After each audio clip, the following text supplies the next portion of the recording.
인사 갑시다. 잘왔습니다. 여기까지 잘했습니다. 잘했습니다. 축복 있게 되기를 축원드립니다. 기도하십시다. 하나님 아버지, 귀한 공동체를 통해서 웃고 웃으며 기도하며 눈물 흘리며 했던 그 시절이 벌써 막 차를 타야 될 그런 시점이 되었습니다. 하나님 앞에 함께 보냈던 그 시간들이 다 의미가 있었고 참 열매가 있었던 것을 생각하면서 이것처럼 복된 것이 없다 하는 것을 다시 한 번 더 생각하게 됩니다. 우리 연말 날씨도 춥지만 우리 가슴 속에 하나님의 사랑과 성령이 주는 열매가 가득 채워져서 최고로 참 배부른 그런 연말이 될 수 있도록 이끌어 주시길 바랍니다. 주의 사랑이 우리 가운데 있을 때 모든 것을 이길 수 있었고 모든 것을 참 우리가 극복할 수 있었던 것을 고백드립니다. 더 놀라운 능력으로 내년을 기약하게 하여 주시옵소서. 예수님 이름으로 기도하옵나이다. 아멘. 요한복음 15장 9절부터 11절입니다. 요한복음 15장 9절부터 11절 교도하겠습니다. 아버지께서 나를 사랑하신 것 같이 나도 너희를 사랑하였으니 나의 사랑 안에 거하라.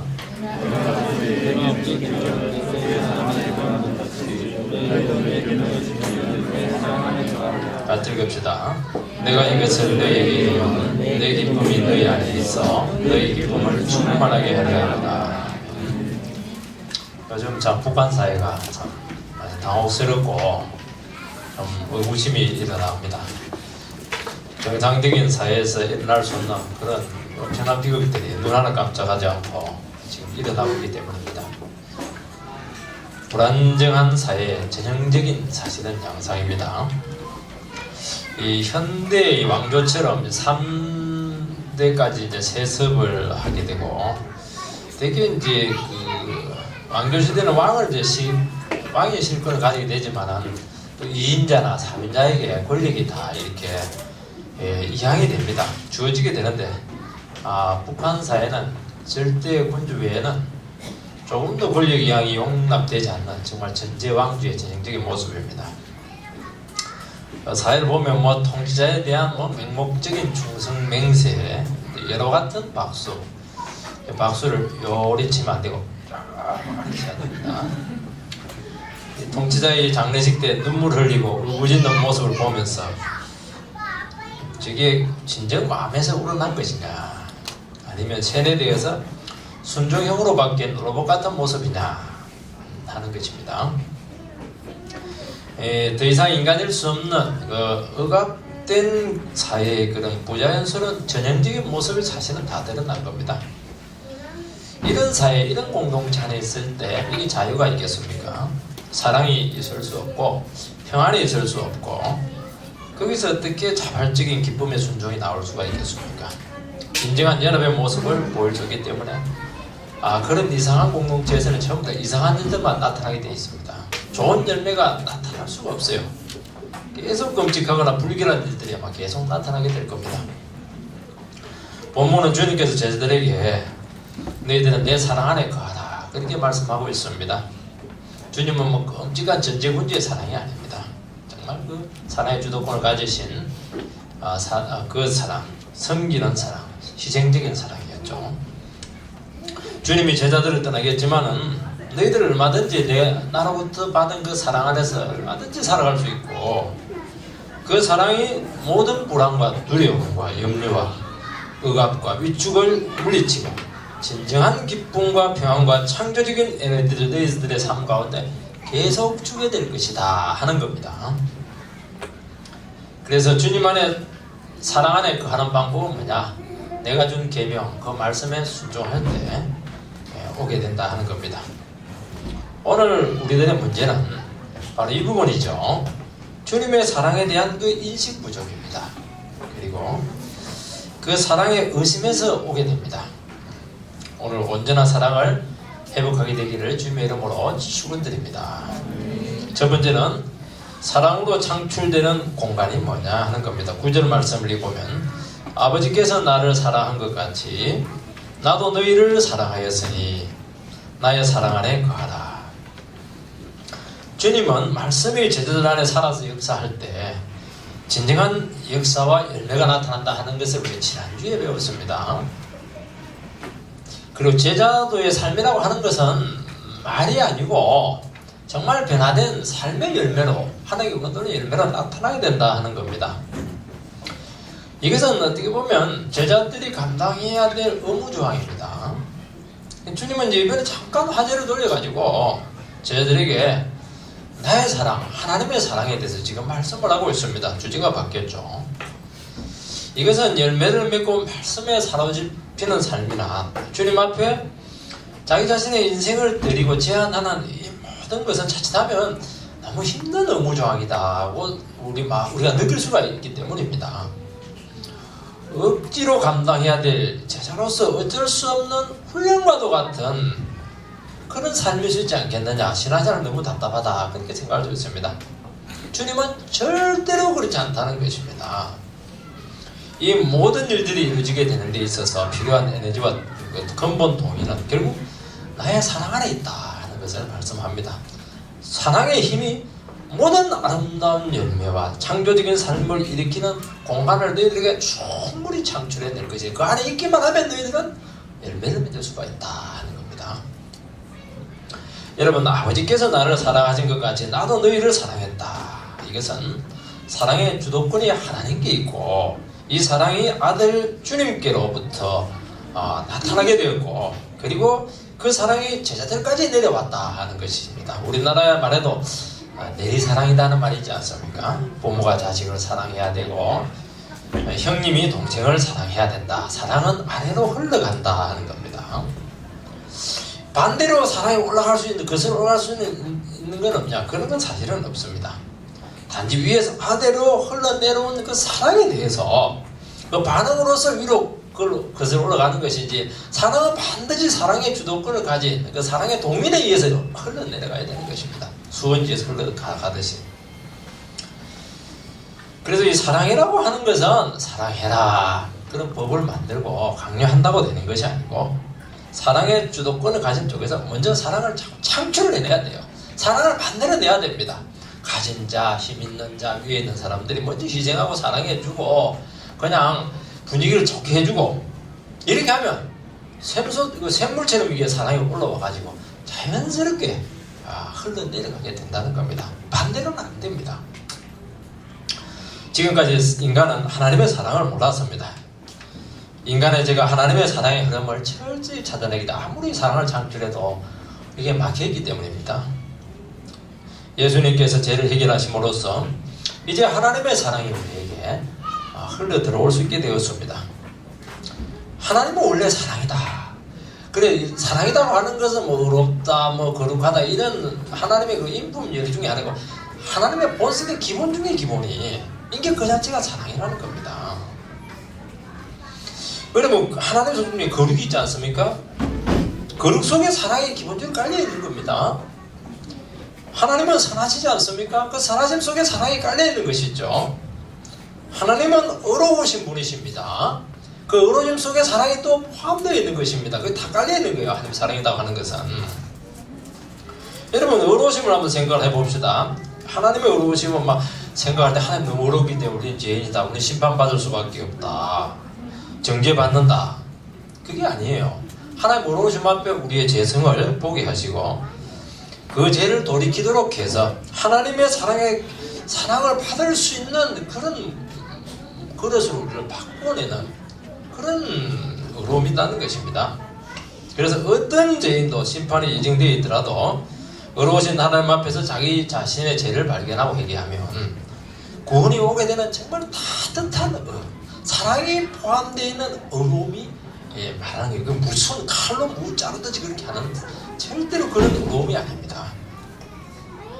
특히 이 하나님의 사랑이 가장 극명하게 드러난 것은 아들에 대한 사랑입니다. 아버지는 아들이 모든 것이었고 온 세상을 아들 중심으로 창조했고 아들을 죄인들을 위해서 십자가 내어주기까지 또 아들은 아버지의 구원 역사에 순종했어요. 그래서 하나님의 사랑이 어떠한 것인가 이 부자간의 관계를 통해서 충분히 드러내 주셨던 것입니다. 아들은 아버지의 죄인들에 대한 사랑을 알고 기꺼이 자기를 죽음으로 드릴 수가 있었던 것입니다. 그래서 하나님의 사랑이라고 하는 것은 내가 너희들을 성경 말씀대로 사랑한다 그런 말이지 아니하고 실제로 사랑을 보이셨고 희생하셨고 사랑을 행하신 분이라는 겁니다. 일만의 의혹이 없도록 완전한 사랑을 이루기 위해서는 먼저 실천을 하신 것입니다. 이게 뭐냐니까 하나님의 사랑 창출이다 그렇게 표현할 수가 있습니다. 여러분 엄마가 아이를 사랑할 때 엄마는 이미 아이에게 사랑이 무엇인가 하는 것을 당하고 깊이 있게 또 부인할 수 없는 확실한 사실들로 실천하고 보이셨던 것입니다. 출산을 통해서 젖먹이면서 키우는 것을 통해서. 그래서 이 아이는 이 엄마의 사랑에 부응을 해서 엄마를 마음껏 사랑하는 반응으로 나타나게 되는 것입니다. 왜냐하면 엄마가 창출한 사랑의 공간 안에 아이들이 그래서 반응을 나타낸 것에 불과한 것입니다. 여러분 통치자가 백성들을 정말로 사랑하게 될 때요. 이 통치자가 막 너그럽고 따뜻한 행동을 통해서 또 통치를 통해서 분명히 사랑을 나타나게 됐을 때 백성들은 반드시 거기에 부응을 해서 사랑으로 반응합니다. 그런 환경이 만들어지게 돼요. 그래서 통치자를 존경하게 되고 따르게 되고 그렇게 하는 거죠. 그러니까 은혜스럽고 평화롭고 자연스럽고 하나가 되고 희생과 존중이 막 이렇게 막 채워지면서 나라가 완전하게 되는 것입니다. 여기서 뭐냐면 여기서 이 아름다운 사랑으로 창출된 이 공간 속에서 뭐가 나타나느냐 아름다운 열매들이 다 나타난다는 겁니다. 의학적인 분위기가 아니라는 것이죠. 이 조지 오웰에서는 1984년 이 소설 아마 조금 읽어보다 저는 많았어요. 보면 이제 빅 브라더라고 하는 이 전제 군주가 있는데 자기 백성들을 막 억누르고 협박하기 위해서 이 사람은 통치하는 사람입니다. 어떤 명령을 내리냐 하니까 모든 백성들을 나를 사랑해라 이런 명령을 내립니다. 이 명령이 말이 안 되는 명령이고 백성들은 막 신민이라고 할게요. 거기는 백성이라고 안 하고 신민 그런 신이니까 신의 백성이니까 막 저항을 하는데 결국 세뇌에 대해서 이 명령이 먹히게 됩니다. 그래서 주인공은 이 빅브라더가 막 진심으로 사랑을 했고 막 눈물을 흘리면서 행복하다고 그렇게 막 고백을 합니다. 그 순간 그 책을 읽고 있는 독자들은 그 주인공이 이때부터 이제 인간이 아니구나 참 인간이기를 멈췄구나 짐승 수준으로 전락했구나 하는 것을 알게 되는 것입니다. 의학적인 분위기에서 인간성은 짐승 수준으로 떨어지게 되는 것입니다. 여러분 이것은 결코 멀리 있는 것이 아니죠. 오늘 북한 사회에서 이것은 얼마든지 일어나고 있는 것이 우리 가정 안에서 일어나는 거예요. 가정 안에서 서로 싸우고 부부가 싸우고 이렇게 하면 그 있는 사람들은 전부 다 짐승입니다. 개고 뭐 엽소고 뭐 그래 싸고 꽥꽥해 싸고 거위 막 거위 털이 다 똑같아요. 통치자가 죽었을 때 보면요 나라 전체가 슬퍼 막 울부짖음에 막 도가니에 빠지게 되는데 집단 히스테리, 집단 정신병동이라고 그렇게 세계인들은 표시하지 않습니까? 그래. 실제로 그들에게 물어보면 춘향님의 죽음 때문에 막 찢어지게 슬프다 막 눈물 흘리고 인터뷰하는데 얼마나 세뇌되었고 얼마나 부자연스럽고 얼마나 억압되었고 인간이 조작되었는가 하는 것을 느끼게 되는 겁니다. 정상적인 인간이 아니죠. 여기서 무슨 진정한 평화가 나올 수가 있고 여기서 진정한 대화가 나오면 아름다운 사랑이 나오며 우정이 나오며 자유가 나오면 인간성 회복이 나올 수가 근본적으로 나올 수가 없는 겁니다. 유치하고 동물적인 맹목성 극단적인 잔인성 이 두 가지밖에 나올 수가 없는 것입니다. 그래서 뭐 핵이 터지는 것이고 미사일이 쏘는 것이고 잔인한 공개청이만 눈 깜짝없이 자행되는 것입니다. 잔인성과 동물성 이 두 가지밖에 없는 것이죠. 여러분 주님을 통해서 흘러나온 이 하나님의 사랑은 그런 사랑이 아닙니다. 인간의 회복으로 나타나게 되어 있습니다. 진실한 사랑이고 희생되고 끝까지 영혼을 책임지는 이 사랑 이것이 막 명확하게 드러나는 것입니다. 그래서 우리가 주님을 알게 될 때요 정말 인간다워집니다. 정말 영혼의 자유를 누리게 됩니다. 우리를 누릴 수 있는 게 아무것도 없는 거예요. 너무너무 자연스러워지게 되고 자신을 찾게 되고 그때부터 아름다운 하나님의 형상이 우리 속에 맺히기 시작하게 되는 것이고, 그때부터 가정에 참 귀한 하나님께서 받으실 만한 변화들이 나타나게 되는 것입니다. 이게 뭐냐면 이게 천국입니다. 요즘 이 비유럽권에서 처음으로 교황이 한 분 나왔습니다. 남미에서 나왔는데 이름이 프란체스카. 그러니까 쉽게 말해서 프란체스카니까 가난한 자들과 함께 하겠다는 거 아닙니까? 이 파격적인 행보를 통해서 이 세계인들이 주목을 받고 있습니다. 저는 뭐 여러 가지 업적도 있지만 이분에 대해서 한 고백이 제 마음에 딱 와닿았어요. 뭐냐니까 이분은 그 인터뷰를 하고 이야기를 할 때 보면 인간으로서 이 말을 전제를 답니다. 지금까지는 교황은 자기 자신이 인정하든지 인정하지 않든지 신적인 위치에 있었고, 그것을 뒷받침해 주는 것이 뭐냐니까 교황 무엇을이었습니다. 그 순간 이 가톨릭은 무상화의 길을 걸어갈 수밖에 없었고, 교황 자신이 주님의 사랑을 가름하는 이 걸림돌이 되었고, 왜곡된 인간상을 창출했고 종교를 만들어내게 되었고 어두워지게 되게 된 것입니다. 여러분, 주님의 사랑은 우리를 가장 아름다운 인간이 되게 하는 겁니다. 오늘 한국교회에서도요 문제가 참 많습니다. 왜냐하니까 교회의 비리들, 목회자의 참 모습들이 막 속들이 지금 드러나고 있습니다. 지금 잠재되어 있는 게 더 많다고 봐야 되는 것입니다. 사실 이런 분들은 거의 교주와 같은 위치에 있었는데 절대적인 신뢰를 받고 있는 그런 존재들이었는데, 그 결과 죄악으로 완전히 추락한 그런 모습이었습니다. 이분들이 스스로 주님의 사랑, 십자가 사랑으로 자기 자신의 모습을 위장하지 말고, 자기를 누르지 말고 자기 있는 모습 그대로 주님의 사랑의 통로가 되었다면, 정말 자기가 인간이 되기를 원했다면, 나는 다른 사람과 다른 게 하나도 없다, 정말 진실된 모습을 잃지 않았다면 이 사람들은 절대로 이런 구렁텅이에 빠질 수가 없는 것입니다. 여기서 무슨 좋은 게 나올 수 있고, 여기서 무슨 위대한 설교가 나올 수 있고, 여기서 무슨 아름다운 교회의 그런 사랑의 공간을 창출해낼 수가 있었겠습니까? 여러분, 이 사랑의 공간, 사랑의 분위기는 위에서 강한 자로부터, 먼저 된 자로부터, 이 사랑의 주도권을 가진 자로부터 만들어지는 것입니다. 그래서 애들 가정에 보면요, 가장이 애들 보고 너 어디 왜 내 사랑 안 해? 그 말은 성립 자체가 안 되는 거예요. 굉장히 그게 뭐야, 빅 파더입니다. 브라더는 굉장히 나쁜 아버지예요. 그런 사람은 그러면 그런 말은 성립 자체가 되질 않는 겁니다. 힘있고 사랑의 주도권을 가진 자가 사랑을 창출을 해내야 되는 겁니다. 어떤 방법으로든 창출을 해내야 돼요. 자기가 주님의 사랑을 받든지 희생을 하든지 뭘 해가지고도 사랑을 창출해내야 되는 겁니다. 분위기를 만들어내야 되는 거예요. 이게는 그곳에 진정한 하나됨과 존경과 회복이 일어나는 겁니다. 여러분, 이 사랑의 에너지는 모든 것을 회복하고 아름답게 열매 맺게 하는 것입니다. 오늘 우리들의 가정이 사랑의 분위기로 회복되지 않는 것은 하나님 앞에 은혜 받은 자로서 서지 못하기 때문입니다. 먼저 주님처럼 사랑하고 주님처럼 희생하고 은혜의 통로로 자기를 먼저 드리지 않았기 때문입니다. 틀림없어요. 여러분, 억압적인 분위기에서 정말 아름답고 창조적인 것은 아무것도 나오지 못해요. 우리 집사람이 저와 결혼한 이유는 하나더라고. 내가 너무 세게 안 나가더라. 이렇게 우리 사람이 세게 나가면 막 몸이 막 위축이 돼가지고 팍팍 뜹니다. 아무것도 못해. 그걸 알고 제가 접근을 했습니다. 여러분, 영원히 누린 상황에서 영원한 가치를 가진 아름다운 열매는 안 맺힙니다.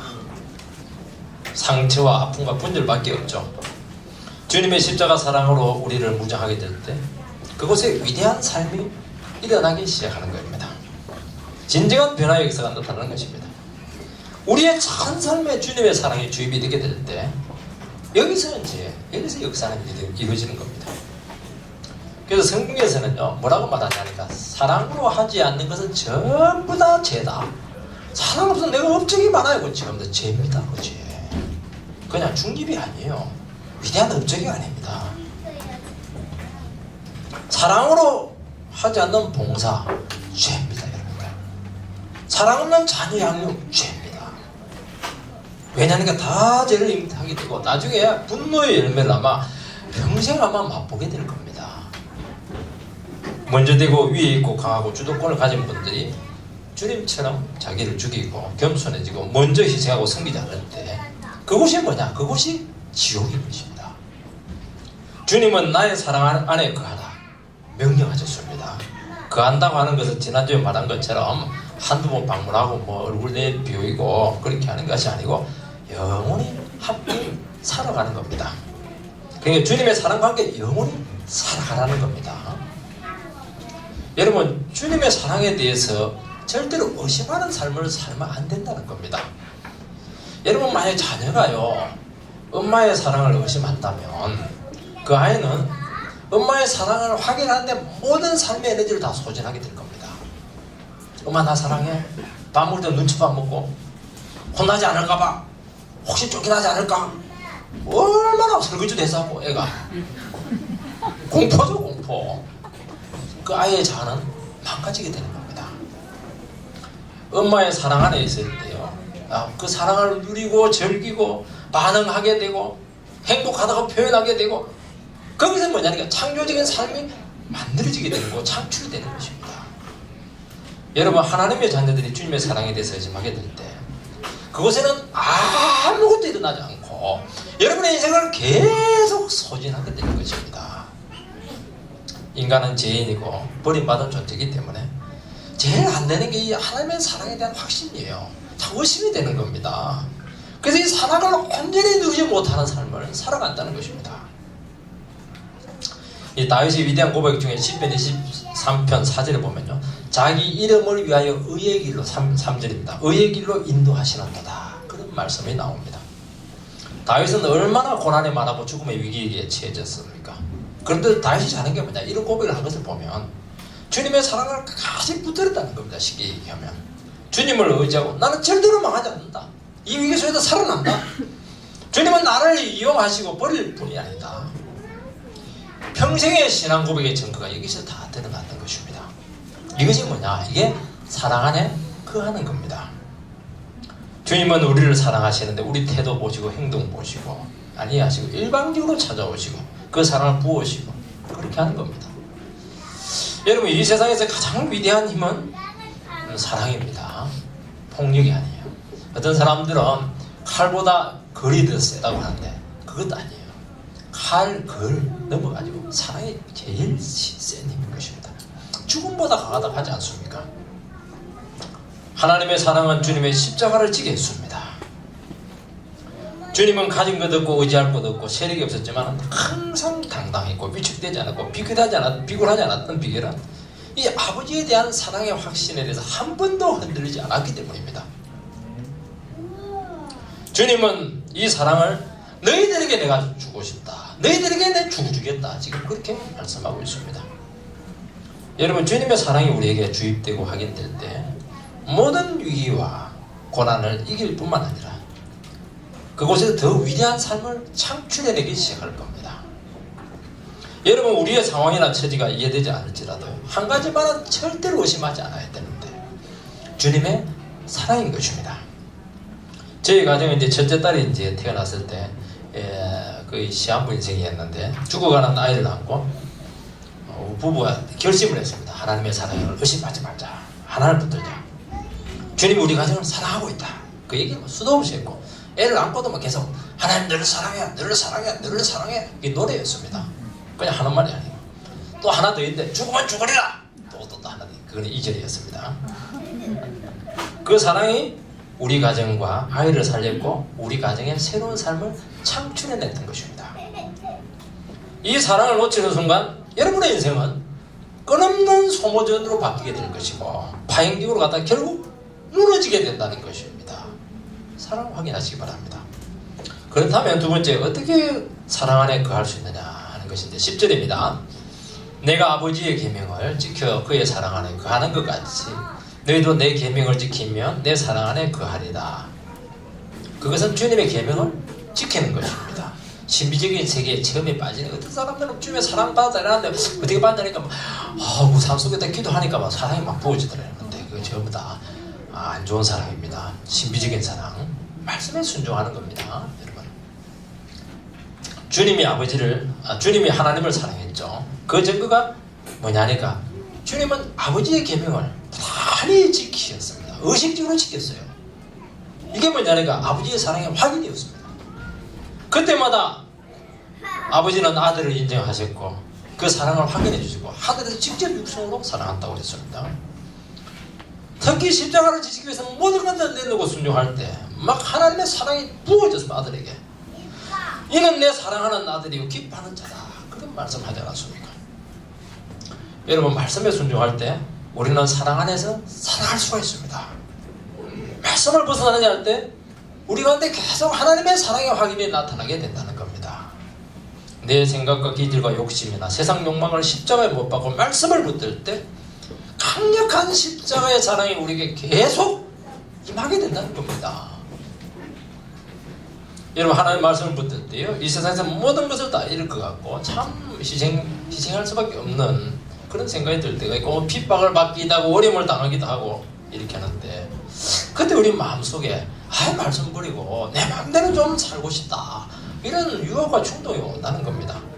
이때 어떻게 되냐, 다시 한번 말씀으로 자기를 제한시킬 때 그 충동을 이기고도 남는 강력한 사랑이 나타나게 된다는 겁니다. 우리의 삶이 얼마나 위험해요. 미끄러질 수도 있고 파행력으로 나갈 수도 있고 막 될 대로 되라, 나 책임 못 지겠다, 그럴 수 있는 거예요. 그 이유는 주님의 계명은요, 비굴하다, 북한의 통치 자체는 강요되고 억압된 명령이 아니기 때문입니다. 우리는 얼마든지 말씀 부인할 수 있어요. 또 우리 말씀 버리고 마음대로 살 수 있습니다. 그런다고 해서 처벌받지 않아요. 당연히 자유의지를 존중합니다.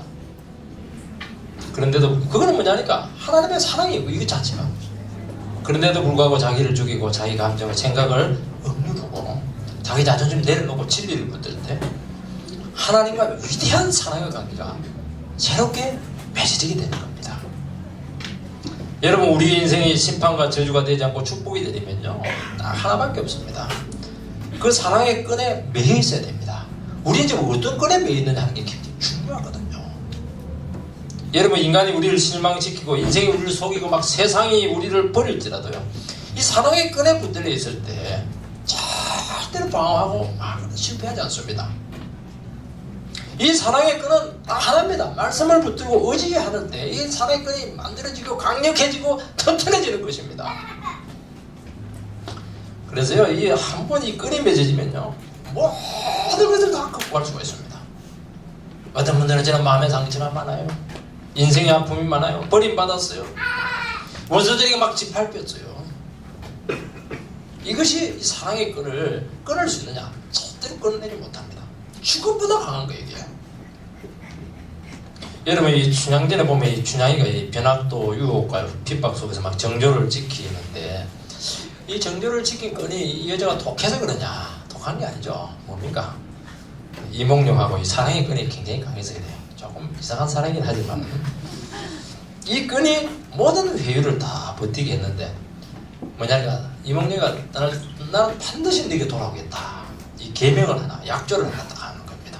이 약조를 같이 붙은 거예요. 이게 사랑과 여러분들이요, 사랑과 약조, 우리식으로 말하면 언약이죠. 사랑과 언약을 같이 가는 겁니다. 하나님의 사랑과 말씀을 같이 가는 거예요. 이게 아무리 좋은 말 해도요, 사랑이 뒷받침되지 않으면 그 약속은, 이거는 보정물이 없는 거예요. 이게 사랑이 동반되면 우리의 모든 약속과 말씀들은 이게 강력한 끈이 되는 겁니다. 이게 그래서 말씀은 인간의 그 극한 상황 속에서 미력을 발휘하는 것입니다. 모든 걸 다 잃을지라도 그분의 사랑을 믿고 언약의 말씀을 붙들 때, 그때 위력이 나타나는 것입니다. 역사하는 것이죠. 결국 말씀 붙들고 믿음으로 살아갈 수 있는 근본 동력도 주님의 십자가 사랑의 힘이다 하는 것을 기억하시기 바랍니다. 우리가 아무리 연약해도요, 십자가 바라보고 말씀 붙들면 반드시 회복시키시고 축복하신다는 것입니다. 이겁니다. 이걸 놓치면 안 돼. 사랑의 끈이에요. 끈. 이 끈은 하나님의 말씀을 붙드는 데서 온다 하는 것을 반드시 기억해야 됩니다.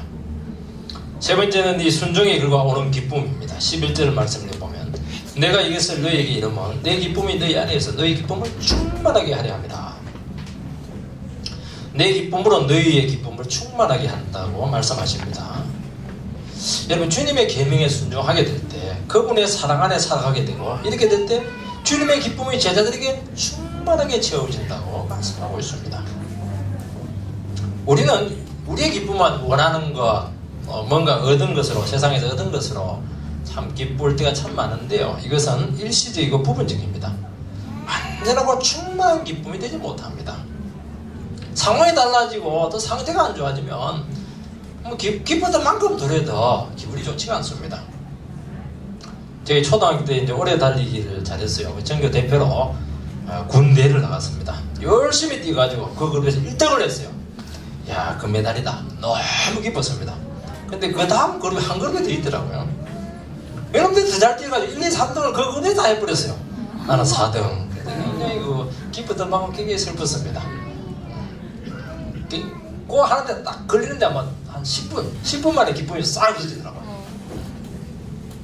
여러분, 주님이 주는 기쁨은 어떤 기쁨입니다. 물론 우리 인간의 죄가 근본적으로 해결되고 죽음과 저주에서 해결된 인생이기 때문에 그렇다는 그거 맞아요. 그 기본적으로 깔려 있습니다. 근데 이 본문에서 말씀하시는 그게 아니고 주님의 말씀을 순종하고 결단할 때 이 기쁨이 온다는 겁니다. 결과하고 상관이 없어요, 여러분들. 마음의 자세입니다. 영혼의 상태예요. 언약의 말씀에 내 자신의 인생을 드리게 될 때 그때 주님의 기쁨이 꽉 채워진다는 겁니다. 결과론적으로 오는 기쁨이 아니고 눈에 보이는 생기대로 오는 기쁨이 아니고 우리의 영혼의 자세에서 온다는 겁니다. 비록 이 세상에서 모든 것을 잃고 현실적으로 손해를 볼 수 있지만은 그래 좋아.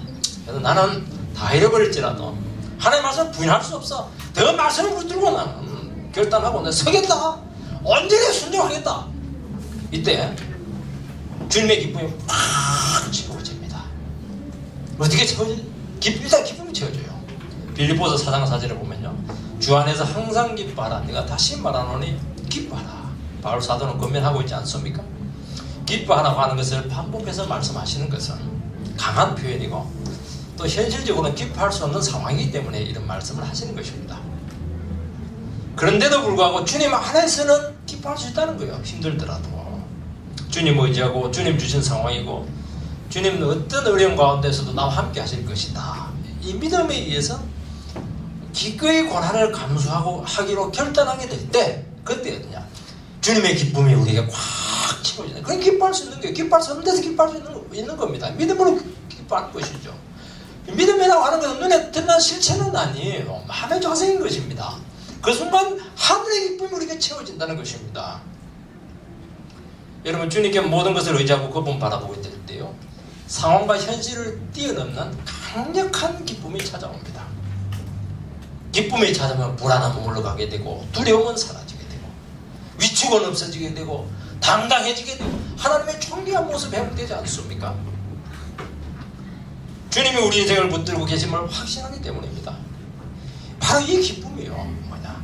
강력한 창조적인 에너지를 성도들에게 제공하는 겁니다. 밥 먹는다고 해서 내내 체합니다. 여러분, 잠깐만 믿음 없이 밥 먹으면 체해요. 설사나요. 무에서 유를 창조하는 것입니다. 이 기쁨이. 여러분, 주님에 의해서 만들어질 새로운 삶이 뚜렷이 그때부터 드러나기 시작하는데 거짓 실현되기까지 막 지칠 줄 모르는 힘이 속에서 막 솟구치기 시작합니다. 나는 해야 될 일이 있어. 나는 아름다운 그림이 있어. 나는 아름다운 미래가 있는 거야. 나는 저걸 해내야 돼. 막 기쁨이 솟구치면서 해내요. 왜냐하면 기쁨이 계속 생기니까, 힘이 생기니까, 에너지가 주입되니까 되는 겁니다. 주님은 구원의 역사를 이루시기까지 지칠 줄 모르는 에너지가 하나님에서 공급이 되어서 십자가 죽음의 고통을 극복을 해냅니다. 위대하다. 에너지 넘쳐난 거예요. 여러분, 예술가들이 작품 만들 때요, 그냥 만들지 않습니다. 그 사람들이 그냥 아무데나 붓으로 그린다고 해서 작품 돼요. 그건 낙서입니다. 그거는 작품이 안 돼요. 고뇌 가운데서 뭐가 보입니다.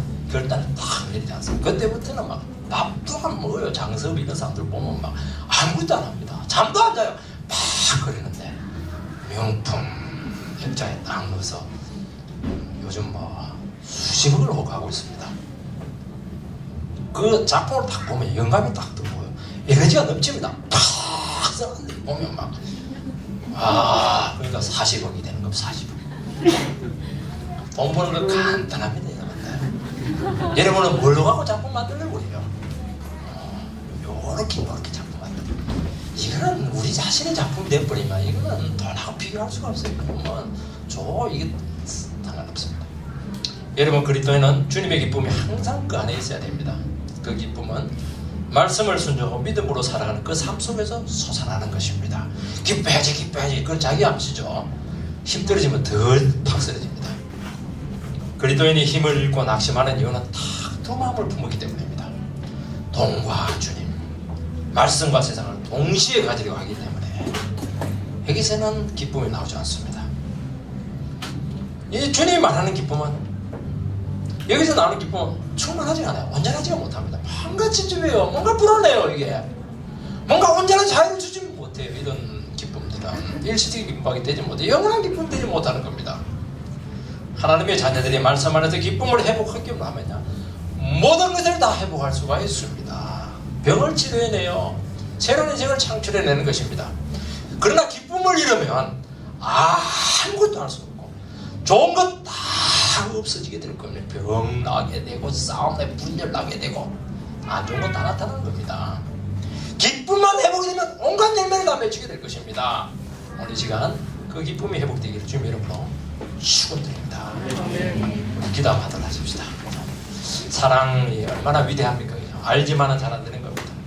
우리가 사랑의 창출자는 되지 못하고 우리가 억압자가 되지 않았는지 우리 좀 반성해야 될 것 같습니다.